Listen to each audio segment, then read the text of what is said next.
আসসালামু আলাইকুম সবাইকে। আমি জানাতুল তাবাসসুম আবারও তোমাদের জন্য এমসিকিউ সাজেশনের ক্লাস নিয়ে চলে আসলাম। যারা যারা আমার ইজি বায়োলজি বইটি এখনও সংগ্রহ করনি খুব দ্রুত সংগ্রহ করে ফেলো। আজকে আমরা অধ্যায় 13 টাইপ 2 পুকুরের বাস্তুতন্ত্র থেকে যে সকল এমসিকিউ আসে সেই এমসিকিউগুলো সলভ করব। তো চলো দেখি আজকে কি কি এমসিকিউ আমরা শিখতে পারি। প্রথম প্রশ্নটা দেখো কি বলেছে, কোনটি কার্বোহাইড্রেট তৈরি করতে সক্ষম?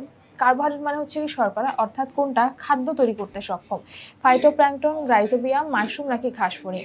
আচ্ছা ভালো করে খেয়াল করো, ঘাসফড়িং একটা প্রাণী, এটা কখনোই সালোক সংশ্লেষণ ঘটাতে পারবে না। রাইজোবিয়াম হচ্ছে এক ধরনের ব্যাকটেরিয়া, তো এটাও কখনো পারবে না। আর একটা হচ্ছে মাশরুম, এটা ছত্রাক, এটা হচ্ছে এটার ভিতরে কখনো ক্লোরোপ্লাস্ট নেই, সুতরাং মাশরুমও কিন্তু শর্করা তৈরি করতে পারবে না। তাহলে পারবে কে? ফাইটোপ্ল্যাঙ্কটন। ফাইটো শব্দটার অর্থ হচ্ছে উদ্ভিদ, প্ল্যাঙ্কটন মানে হচ্ছে ক্ষুদ্র, তার মানে ফাইটোপ্ল্যাঙ্কটন মানে হচ্ছে গিয়ে ক্ষুদ্র উদ্ভিদ। ঠিক আছে, ক্ষুদ্র উদ্ভিদ। তার মানে এরা কিন্তু অবশ্যই খাদ্য তৈরি করতে পারবে, সালোক সংশ্লেষণ ঘটাতে পারবে, শর্করা তৈরি করতে পারবে। আচ্ছা, পুকুরের বাস্তুতন্ত্রে কোনটি প্রথম স্তরের খাদক? ছোট মাছ, জু প্ল্যাঙ্কটন, ফাইটোপ্ল্যাঙ্কটন নাকি ব্যাঙ?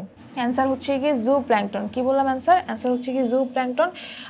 এটা কেন? কারণ জু মানে হচ্ছে গিয়ে প্রাণী, প্ল্যাঙ্কটন মানে হচ্ছে গিয়ে প্ল্যাঙ্কটন মানে কি ছোট জীব। ঠিক আছে, ছোট ক্ষুদ্র ক্ষুদ্র জীবদেরকে প্ল্যাঙ্কটন বলে। জু মানে হচ্ছে প্রাণী, তার মানে এটা ছোট প্রাণী বা ক্ষুদ্র প্রাণীদেরকে নির্দেশ করছে। তারা প্রথম স্তরের খাদক কারা? জু প্ল্যাঙ্কটন। কেন? কারণ তারা ফাইটোপ্ল্যাঙ্কটনকে ভক্ষণ করে, মানে ক্ষুদ্র ক্ষুদ্র যে উদ্ভিদগুলো আছে সেই উদ্ভিদগুলোকে ভক্ষণ করে। তারপরে প্রশ্ন দেখো, আসিফ একদিন বাড়ির সামনের মাঠে ঘাসের উপর বসেছিল, সেখানে সে ব্যাঙ, ফড়িং, খরগোশ এবং আকাশে উড়ন্ত বাজ পাখি দেখতে পেল। আসিফের দেখা জীবগুলোর মধ্যে প্রথম স্তরের খাদক কারা? প্রথম স্তরের খাদক কারা হবে? যারা তোমার উদ্ভিদকে ভক্ষণ করবে। ব্যাঙ, ফড়িং নাকি খরগোশ? উত্তর হচ্ছে গিয়ে ফড়িং এবং খরগোশ। অ্যান্সার 2 এবং 3।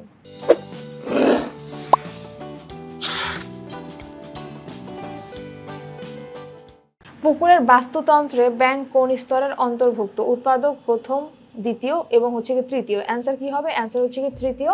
পুকুরের বাস্তুতন্ত্রে ব্যাঙ হচ্ছে দ্বিতীয় স্তরের খাদক। কেন? ব্যাঙ হচ্ছে ঘাসফড়িংকে ভক্ষণ করে। তারপরে প্রশ্ন দেখো, একটা পুকুরের বাস্তুতন্ত্রে দ্বিতীয় স্তরের খাদক কোনটা? দ্বিতীয় স্তরের খাদক মানে হচ্ছে যেটা, আবারও বলছি, যেটা হচ্ছে কি তোমার উদ্ভিদকে ভক্ষণ করে।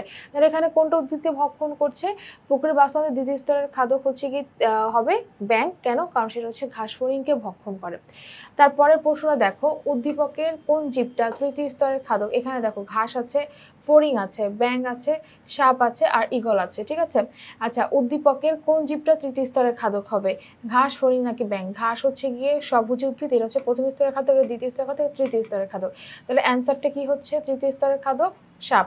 উদ্দীপকের খাদ্য শিকলটি হলো, এখানে খেয়াল করবা এটা খাদ্য আর খাদকের মধ্যে একটা সম্পর্ক নির্দেশ করছে।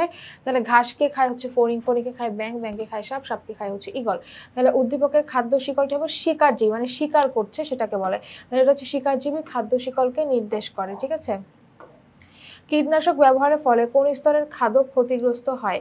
প্রথম স্তর, দ্বিতীয় স্তর নাকি হচ্ছে তৃতীয় স্তরের খাদক? অবশ্যই কীটনাশক ব্যবহারের ফলে প্রত্যেকটা স্তরের খাদকই ক্ষতিগ্রস্ত হবে। ঠিক আছে, তাহলে আমরা আজকের এমসিকিউগুলো সলভ করলাম। আশা করি তোমরা সকলে বুঝতে পেরেছো।